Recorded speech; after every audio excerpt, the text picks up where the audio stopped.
Starting next month, some criminals faced with drug charges won't be put behind bars. Instead, they'll be sentenced to treatment. But the question is, will those programs have enough funding? Police say the changes will affect more than just drug-related crimes. Starting next month, shoplifting will be considered a felony if the merchandise stolen totals over $750. This change has some local businesses worried. Summer is here and the pools are open, but did you know the dangers of drowning can follow you home? More on secondary drowning tonight.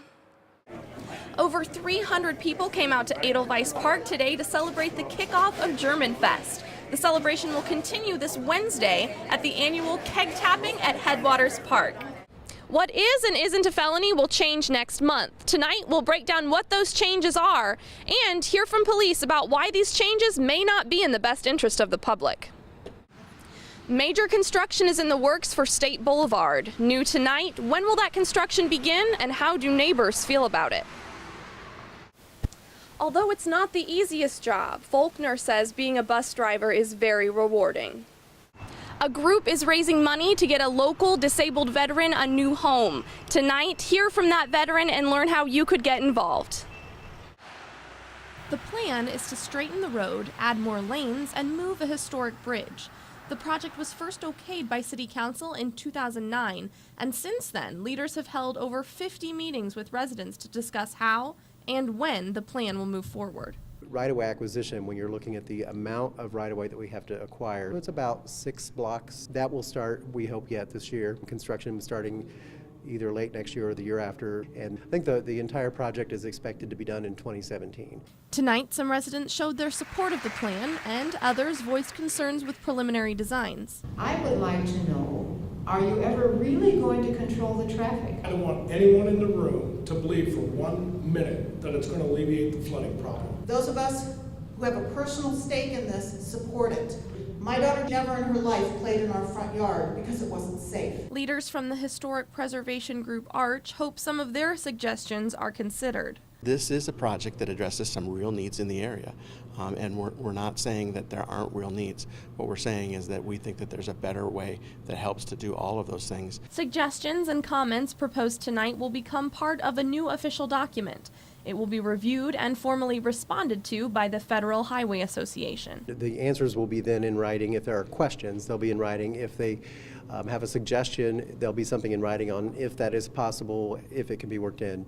That response will be posted in several public locations around the area. I'm here at Fairlane Mobile Home Park in Winona Lake, and behind me you can see the size of the tree that fell on a mobile home last night, killing a 14-year-old boy. Last night's storms are over, but things are far from back to normal, especially for 10-year-old Corbett Holland, who was in the mobile home when the tree crashed down. There's like a crack, and it was raining, and the wind was blowing hard, and then we just heard a big crash, and it busted the house in the front over there. There's a hole, and I moved, my arm was stuck, so I moved out, and that's how I got this. And so I moved out, and then I yelled Danny's name. All I heard is, the tree was right on Danny. I thought I got hurt a lot, like a bunch, but I didn't know he died. I'm sad about it. I cried this morning because I miss him. He thought it was a nightmare. Well, when he came out this morning, he started crying because he's seen it wasn't a nightmare. And I think he's still in a little bit of a shock. And I don't know how he made it out, but I'm grateful he did. Some of the boy's belongings are now on display in the area, and others have left messages in remembrance of him. Police have not yet officially released the name of the victim, but we are told that he lived in that mobile home with his grandmother and his uncle. Reporting from Winona Lake, Rachel Banks, News Channel 15. It happened in December of 2009.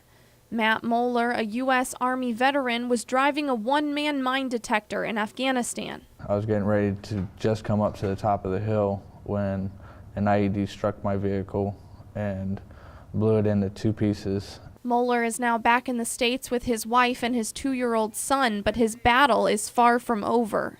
I get frustrated a lot, I get anxious, a lot of nights I get nightmares and stuff. I ended up waking up multiple times throughout the night. That, along with his physical injuries with his back and knees, has confined Moeller to the lower level of his townhouse.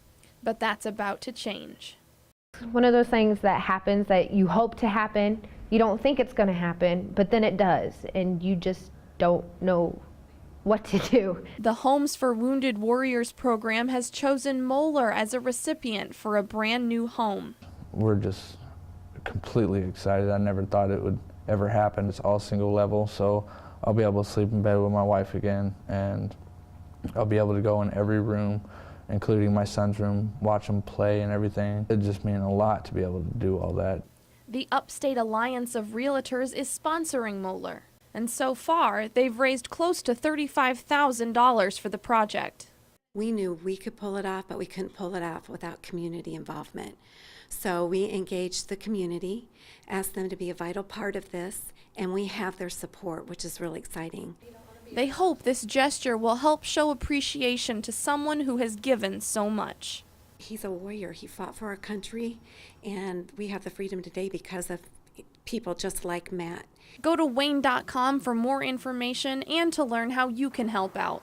Rachel Banks, News Channel 15.